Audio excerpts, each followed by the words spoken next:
Hey, welcome to the channel Yoga with THB. Before moving forward, make sure to subscribe the channel for getting videos on psychological, physical and educational information. And if you're already a subscriber, then click the little bell icon next to the subscribe button so you get notified of our future videos. Hello everyone, especially my students. How are you all? Thank you very much once again for joining me here at Yoga with THP. And this is a message for those who have not yet subscribed the channel. Do subscribe and hit the bell icon button for our upcoming videos regarding health psychology, yoga, meditation and healthy dietary. And the previous videos you can watch over here on child psychology, social psychology, positive psychology, educational psychology, counseling and guidance, introduction to clinical psychology and psychotherapy. So today we will be discussing about the biopsychosocial model. So let's start. Okay तो psychosocial model actually क्या है? Biopsychosocial model एक trans disciplinary model है जिसमें ये देखा जाता है ये इंटरकनेक्शन है between biology, psychology and socio environmental factor. इसमें ये एक्चुअली देखा गया कि जो हमारी हेल्थ है और इसकी जो साइकोलॉजी है वो एक्चुअली तीन कंपोनेंट पे बेस कर रही है। वो उसकी बायोलॉजी पे, उसकी साइकोलॉजी एंड किसी भी सोशो इन्वायरमेंटल फैक्टर जो हैं वो उसके ऊपर बहुत ज़्यादा असरअंदाज हो रहे होते हैं। ये जो मॉडल है स्पेसिफिकली एग्जामिन करता है कि हाउ दीज एस्पेक्ट, जो फैक्टर्स या एस्पेक्ट्स की हम लोगों ने बात की है, biology, psychology and social environmental, ये किस तरह से रोल प्ले करते हैं कि हमारी हेल्थ या हमारी डिजीज़ यानी हमारी सेहत और हमारी बीमारी के ऊपर और किस तरह से ह्यूमन उसकी डेवलपमेंट होती है। तो इसके हवाले से हम लोग जानने की कोशिश करते हैं। अगर इसके हिस्टोरिकल बैकग्राउंड की हम लोग बात करें तो बायोसाइकोसोशल मॉडल जो है, जो सबसे पहले जॉर्ज एल एंगल ने एंड जॉन रोमानो ने यूनिवर्सिटी ऑफ रोचेस्टर में 1977 में इसका कॉन्सेप्ट दिया।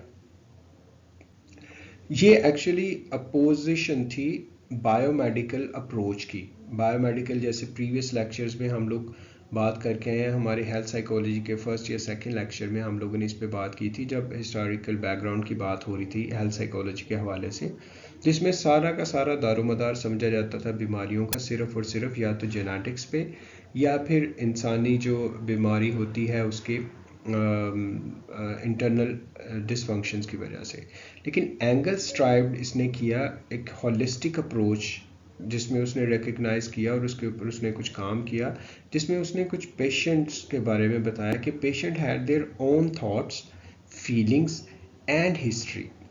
यानी कि तीनों चीज़ें, इसमें बायोलॉजी, इसमें साइकोलॉजी एंड इसमें सोशल और इन्वायरमेंटल जो फैक्टर हैं वो तीन तरह से असरअंदाज हो के किसी की सेहत या किसी की जो बीमारी है वो सामने आती है। सो इसको आज हम लोग डिस्कस करते हैं। अगर बायो साइकोसोशल मॉडल की हम लोग बात करें तो इसके तीन कंपोनेंट्स जैसे हम प्रीवियस स्लाइड्स में पढ़ के आए हैं। बायोलॉजिकल यानी जीन्स हमारे जो न्यूट्रिशंस हैं, और हमारे साइकोलॉजिकल यानी हमारे इमोशंस एंड बिहेवियर्स, और हमारे सोशल यानी स्ट्रेस, ट्रॉमा एंड इन्वायरमेंट। ये तीन तरह से है। बायोलॉजिकल को बायो, साइकोलॉजिकल को साइको एंड द सोशल को सोशल के नाम से। तो इनके बारे में डिटेल हम लोग देखते हैं।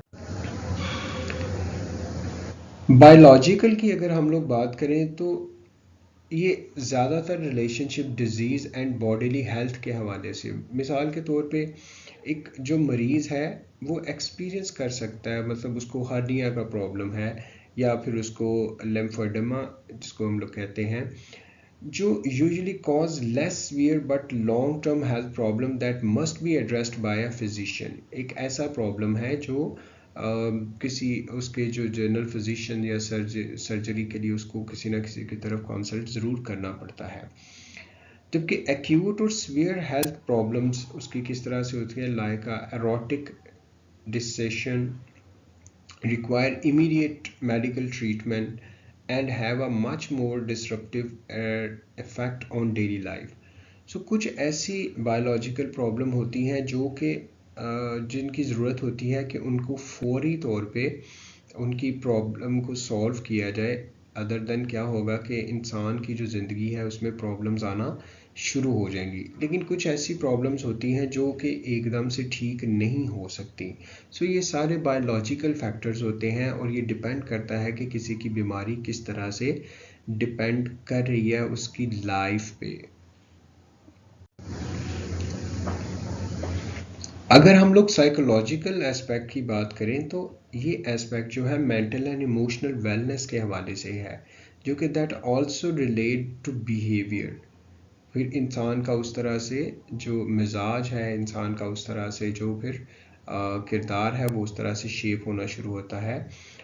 अगर हम इसकी मिसाल लें पेंडेमिक के दिनों में, जब ये कोरोना का वायरस जो था काफ़ी ज़्यादा अपनी पीक पे था, तो इसमें पेंडेमिक में कंसर्न अबाउट डिजीज़ क्या था कि quarantine and sudden life style changes होना शुरू हो गए थे, जिसमें एक्सपीरियंस लोगों ने किए मेंटल इलनेस कंडीशन को, जिसमें एंजाइटी एंड डिप्रेशन बहुत ज़्यादा लोगों में आना शुरू हो गया। तो वहाँ पे तो कोई मतलब किसी को अगर कोई प्रॉब्लम नहीं था जिस्मानी तौर पे, लेकिन फिर भी वो डिप्रेस होना शुरू हो गए, लोग एक ही जगह पे रह के, या वो एंशियस बहुत ज़्यादा हो गए, एक दूसरे से डरना शुरू कर दिया उन्होंने कि ये ना हो कि हमें फ़लाँ की वजह से हमारे ऊपर ये वायरस अटैक कर दे। So these new life dynamics have also impacted people who had not before experienced mental health problem. So ऐसे लोग कभी जिन्होंने इस तरह की mental health problems नहीं फेस की थी, उनको भी ये फेस करना पड़ गई, हालांकि कोई ऐसा बायोलॉजिकल रीज़न इसके पीछे नहीं था। अगर हम लोग सोशल एस्पेक्ट की बात करें तो these are the interpersonal factors. जैसा सोशल इंटरेक्शन की हम लोग बात करते हैं या कम्युनिटी एक्टिविटीज़ की बात करते हैं, तो इसमें क्या होता है कि इंटेंशनल हमारे होते हैं, या फिर हम लोग मतलब जानते बूझते हुए या ना ऐसे हो, as a result of activity limiting illness has adverse impact on a person's ability to socialize or maintain healthy relationship with those outside of one's home. तो इस तरह की जो डेफिशिएंसीज होती हैं सोशल लाइफ में can lead to feelings of isolation and an imbalance lifestyle. तो pandemic की फिर दोबारा अगर हम लोग बात करें, या ऐसी सिचुएशन जहाँ पे आपको अपनी हेल्थ को पॉजिटिवली प्रैक्टिस करना की बहुत ज़्यादा इजाज़त ना हो कोई भी, तो वहाँ पे क्या होगा कि आप बीमार बायोलॉजिकल या फिज़िकल बीमार ना भी हों, तो आप क्या करेंगे कि लोगों के साथ कम मेल मिलाप होगा आपका, तो उसकी वजह से क्या होगा कि आप में एक साइकोलॉजिकल या फ्रस्ट्रेशन आ जाएगी और सोशली आप लोगों से बिल्कुल आइसोलेट हो गए रह जाओगे। इस तरह की प्रॉब्लम आप में आना शुरू हो जाएंगी। इसकी अगर हम लोग मिसाल देंगे कि अगर किसी की इंसल्ट की जाती है bodily healthy to a patient may be exacerbated by problems in their mental और सोशल स्फीयर ऑफ हेल्थ, यानी अगर किसी की अगर हम लोग देखते हैं कि प्रॉब्लम चल रही है और उसके साथ साथ इलनेस में manifest in more extreme or chronic symptoms, it could be harder to treat effectively without addressing the issue outside of the body health. मिसाल के तौर पे अगर आपके पास कोई अगर पेशेंट आता है और उसके साथ कोई ऐसा ट्रॉमा हो चुका है साइकोलॉजिकल, अब आप उसकी सेहत को बेहतर बनाने के लिए जितने भी ज़्यादा एफर्ट्स कर लोगे, जितने भी आप उसको मेडिसिन दे लोगे या कुछ भी कर लोगे, वो बेहतर नहीं होगा जब तक उसका वो इंटरनल एस्पेक्ट, यानी उसकी इंसल्ट हुई थी या उसका कुछ ट्रॉमा चला था या स्ट्रेस में था या वो डिप्रेशन में था, जब तक हम लोग उसको में से उसको बाहर नहीं निकालेंगे तो उसके ऊपर किसी भी तरह से कोई भी दवाई असरअंदाज नहीं होगी।